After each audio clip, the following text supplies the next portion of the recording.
प्यारे मसीह भाइयों एवं बहनों, जय यीशु की। लीजिए प्रस्तुत है प्रभु प्रकाश के बाद का शुक्रवार अर्थात 5 जनवरी 2021 का बाइबल पाठ। पहला पाठ जो कि संत यूहन्ना के पहले पत्र अध्याय 5 पद संख्याएं 5 से 13 तक से लिया गया है। संसार का विजयी कौन है? केवल वही जो यह विश्वास करता है कि ईसा ईश्वर के पुत्र हैं। ईसा मसीह जल और रक्त से आए, न केवल जल से बल्कि जल और रक्त से। आत्मा इसके विषय में साक्ष्य देता है, क्योंकि आत्मा सत्य है।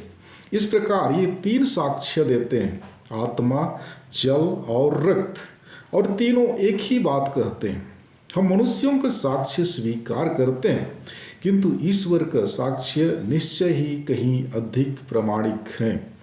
ईश्वर ने अपने पुत्र के विषय में साक्ष्य दिया है। जो ईश्वर के पुत्र में विश्वास करता है, उसे हृदय में ईश्वर का वह साक्ष्य विद्यमान है। जो ईश्वर में विश्वास नहीं करता, वह उसे झूठा समझता है, क्योंकि वह पुत्र के विषय में ईश्वर का साक्ष्य स्वीकार नहीं करता। और वह साक्ष्य है, ईश्वर ने अपने पुत्र द्वारा हमें अनंत जीवन प्रदान किया है। जिसे पुत्र प्राप्त है, उसे वह जीवन प्राप्त है, और जिसे पुत्र प्राप्त नहीं है, उसे वह जीवन प्राप्त नहीं। तुम सभी ईश्वर के पुत्र के नाम में विश्वास करते हो। मैं तुम्हें यह पत्र लिख रहा हूँ, जिससे तुम यह जानो कि तुम्हें अनंत जीवन प्राप्त है। यह प्रभु की वाणी है। आज का सुसमाचार संत लूकस के अनुसार अध्याय 5 पद संख्या 12 से 16 तक से लिया गया है। किसी नगर में ईसा के पास एक मनुष्य आया, जिसका शरीर कोढ़ से भरा हुआ था। वह ईसा को देखकर मुंह के बल गिर पड़ा और विनय करते हुए यह बोला, प्रभु, आप चाहें तो मुझे शुद्ध कर सकते हैं। ईसा ने हाथ बढ़ाकर यह कहते हुए उसका स्पर्श किया, मैं यही चाहता हूँ, शुद्ध हो जाओ। उसी क्षण उसका कोढ़ दूर हो गया। ईसा ने उसे किसी से कुछ न कहने का आदेश दिया और कहा, जाकर अपने को याजक को दिखाओ और अपने शुद्धिकरण के लिए मूसा द्वारा निर्धारित भेंट चढ़ाओ, जिससे तुम्हारा स्वास्थ्य लाभ प्रमाणित हो जाए। ईसा की ख्याति बढ़ रही थी। भीड़ की भीड़ उनका उपदेश सुनने और अपने रोगों से छुटकारा पाने के लिए उनके पास आती थी, और वे अलग जाकर एकांत स्थानों में प्रार्थना किया करते थे। यह प्रभु का पवित्र सुसमाचार है। प्रभु यीशु ख्रिस्त में मेरे प्यारे मसीही भाइयों एवं बहनों, संत यूहन्ना अपने पत्र की इस अंश द्वारा हमें यह आश्वासन देते हैं कि विश्वास के द्वारा हम संसार पर विजय प्राप्त कर सकते हैं। जी हाँ, विश्वास से हम ईसा को मसीह स्वीकार करते हैं और अपने आप को उसे समर्पित करते हैं। ईसा को मसीह स्वीकार करने से हम ईश्वर से नवजन्म पाते एवं ईश्वर के जीवन में उसकी संतान के रूप में सहभागी होते हैं। हमारा विश्वास ईसा के 3 साक्ष्यों पर आधारित है, आत्मा, जल और रक्त। ये तीनों तत्व यही साक्ष्य देते हैं कि ईश्वर ने अपने पुत्र द्वारा हमें अनंत जीवन प्रदान किया है।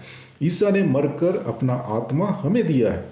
जल आत्मा का प्रतीक है, जिसे हम मसीही बपतिस्मा संस्कार द्वारा ग्रहण करते हैं। रक्त यीशु मसीह के मरने की घोषणा करता है।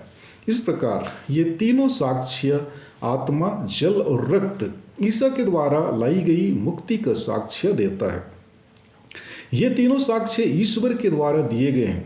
अतः जो कोई इन साक्ष्यों को स्वीकार करता और यीशु मसीह को धारण करता है, उसे अनंत जीवन प्राप्त है।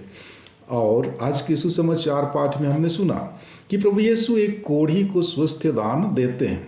यदि हम लेवी ग्रंथ अध्याय 13 पद संख्या 14 में पढ़ेंगे, तो हमें यह ज्ञात होगा कि यहूदी लोग अपनी धर्म विधि के अनुसार कोढ़ियों को अशुद्ध मानते थे, और ऐसे व्यक्तियों को वे यहूदी समाज से अलग कर देते थे। वे लोग समाज में मरे हुए व्यक्ति के सदृश थे, क्योंकि परिवार एवं समाज में उनका कोई स्थान नहीं था। वे सभी रूप से बहिष्कृत व्यक्ति थे। उन्हें सार्वजनिक धर्म विधि में सम्मिलित होने से मना किया जाता था, क्योंकि धर्म विधि के अनुसार जो कोई भी उन्हें स्पर्श करता उसे अशुद्ध माना जाता था। लेकिन प्रभु यीशु उस सामाजिक मान्यता को तोड़ते हुए उस कोढ़ग्रस्त व्यक्ति का स्पर्श करते हैं। वे सामाजिक नियम का बहिष्कार करते हैं। यीशु द्वारा सामाजिक नियमों का बहिष्कार करना नियमों का उल्लंघन नहीं बल्कि सामाजिक बुराइयों को खत्म करना था। हम जानते हैं कि मनुष्य ईश्वर का प्रतिरूप है और हर एक व्यक्ति की अपनी पहचान है। इसीलिए प्रभु यीशु ने उस कोढ़ी को चंगाई प्रदान कर उसके व्यक्तित्व को वापस लाया, उसे समाज में मान मर्यादा के साथ जीने का अधिकार प्रदान किया। जी हाँ, ईश्वर प्रेम है और वे सभी से प्रेम करते हैं। आज हम हमारे आसपास अपनी दृष्टि दौड़ाकर देखें तो ऐसे बहुत सारे लोग मिलेंगे जिन्हें समाज ने बहिष्कृत कर दिया है। दूध पीते बच्चे से लेकर बड़े बूढ़े दर दर की ठोकरें खाते हैं। कितने नवजात बच्चे कचड़े में या झाड़ी में डाल दिए जाते हैं। बहुतों को रेलवे स्टेशन या बस स्टेशन पर छोड़ दिया जाता है। बूढ़े माता पिता को घर से बेघर कर दिया जाता है। देश में औद्योगिकीकरण ने कई गांवों को उजाड़ दिया और लोगों को अपने ही घर से बेघर कर दिया है।